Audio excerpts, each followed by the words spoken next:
Number 4, Christian nationalism. Certain Christian groups that embrace the ideology of Christian nationalism, which views the Bible as a key component of American history and traditions. This was said by NBC News. They believe the United States democracy would be explicitly rooted in Christian values and seek to reshape the educational system to reflect this belief. It's important to know that some of the commonly cited reasons are very factual. There can be a wide range of individual perceptions or perspectives within conservative and Christian communities concerning this issue. The debate often revolves around the balance between religious freedom, the separation of church and state, and the role of religious instruction in public education. I will say this, the extreme Baptist, Calvinist, and fundamentalist churches, they don't believe in the rightness of separation of church and state. And if they could, they would white it out and get rid of it. So, now that we understand why conservatives or religious people want Christianity in church and why they try to ban and force anything that isn't Christian out so they can make room for their beliefs, which give them white privilege and white supremacy, we're going to talk about how people are fighting back against this. A lot of states have overturned bans that don't say gay law. It hasn't yet been banned in Florida, but a lot of people have filed lawsuits, and at some point, a federal court is going to have to look at it. Separation of church and state is so important.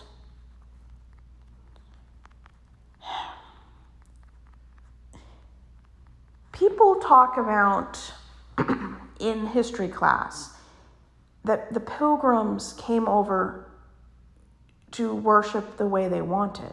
That is true, but only because the places they lived in, the UK was one of them, would not allow them freedom of religion, freedom from religion, freedom of their religion. And a few generations went by, and their children started doing the same thing that caused their ancestors to flee the UK. We call it the Salem trials now. But the principle of separation of church and state in the U.S. refers to the constitutional division between government institutions and religious organizations.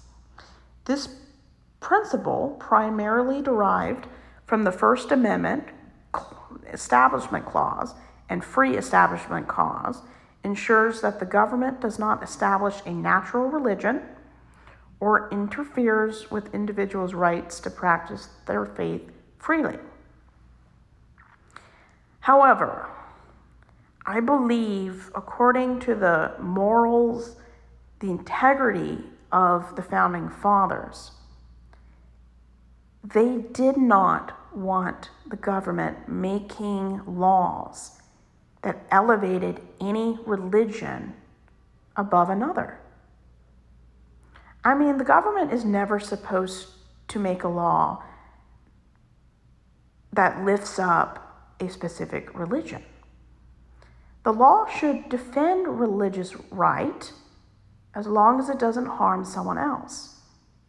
Nobody should have a legal right to discriminate against someone based on religious rights. No one has a right to say hate speech against somebody. Nobody has a right to take away someone's ability to terminate a pregnancy.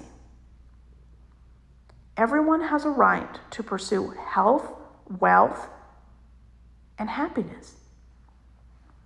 And if a religious belief causes you to sign a law that limits a woman's ability to live life the way she wants it to, is a violation of human rights. So the key aspects of the separation of church and state include no established religion. The government cannot endorse or favor one religion over another, nor can it establish a state-sponsored religion. So when the government, specifically the Supreme Court and the courts of America, allow Christianity to be taught in the church or in school, they have to legally allow every other religion, philosophy, cult, anything. And I think religion should only be taught in school if it's about history. Because you can't teach history unless you talk about the politics, the beliefs, the religion, all the different motives and intricate reasoning behind people's choices.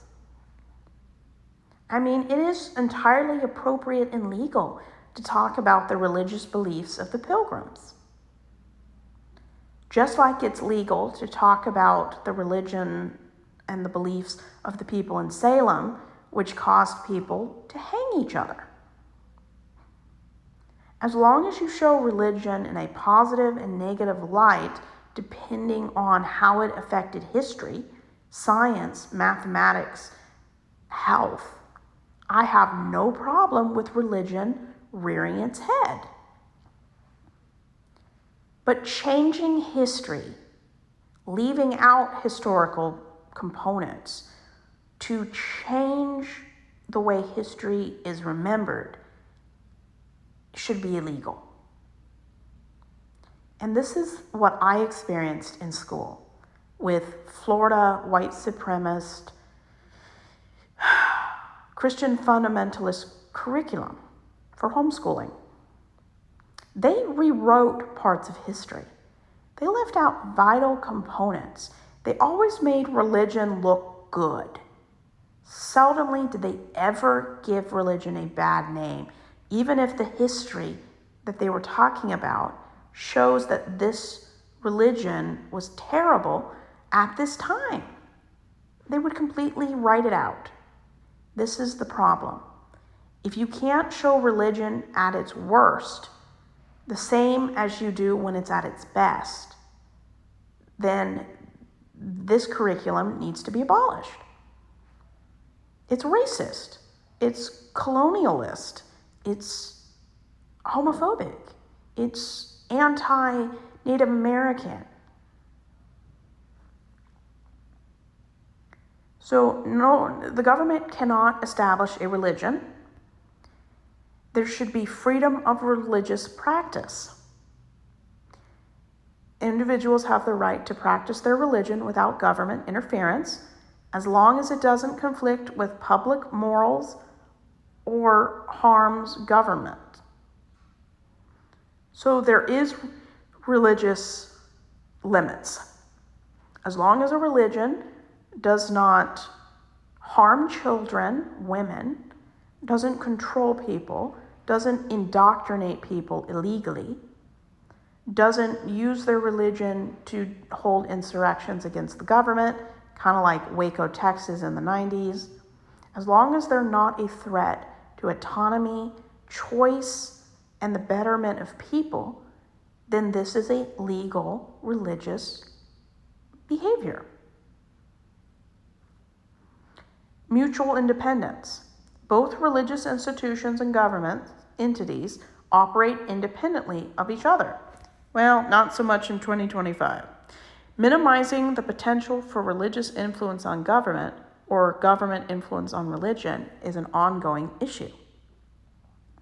This is why I have a problem with religious institutions donating money for legislation or for government interference.